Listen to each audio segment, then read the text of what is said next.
বর্তমান সময়ে দোকানে কর্মচারীদের যা অবস্থা। ওই ওখানে কি করস? এদিকে আয়।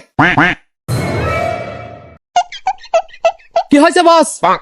আমি দোকান থেকে একটু বের হবো, দোকানটা ভালো করে দেখে রাখিস, একটা কাস্টমারের যেন ফেরত না যায়। ঠিক আছে বস, আপনি কোনো টেনশন করিয়েন না, আমি সবকিছু দেখে রাখবো। ঠিক আছে, আমি বের হচ্ছি, কোনো 19-20 যাতে না হয়।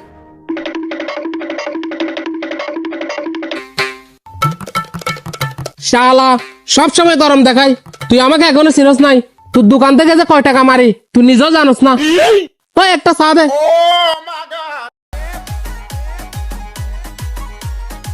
ভাই, ও ভাই, শালা কি মরে গেছে নাকি? কোনো খবর নাই কেন?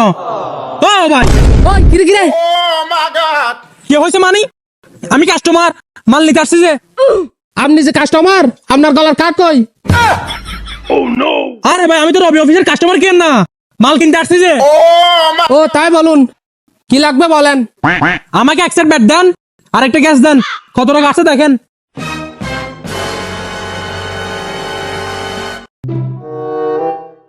ধরেন 4,500 টাকা আসছে।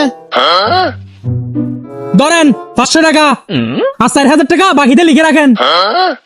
বাকি? কিসের বাকি? আমি তো আপনাকে চিনি না। আরে ভাই, আমার ছোট ভাই আপনার দোকান থেকে প্রতিদিন বাকিতে মাল নেয়, ও আজকে আসতে পারে নাই, তাই আমি আসছি যে। ও আচ্ছা, এটা আগে বলবেন না। ঠিক আছে, মনে করে দিয়ে দিয়েন। আচ্ছা ঠিক আছে, মালগুলো বাহিরে রাখেন, আমি গাড়ি নিয়ে আসতেছি।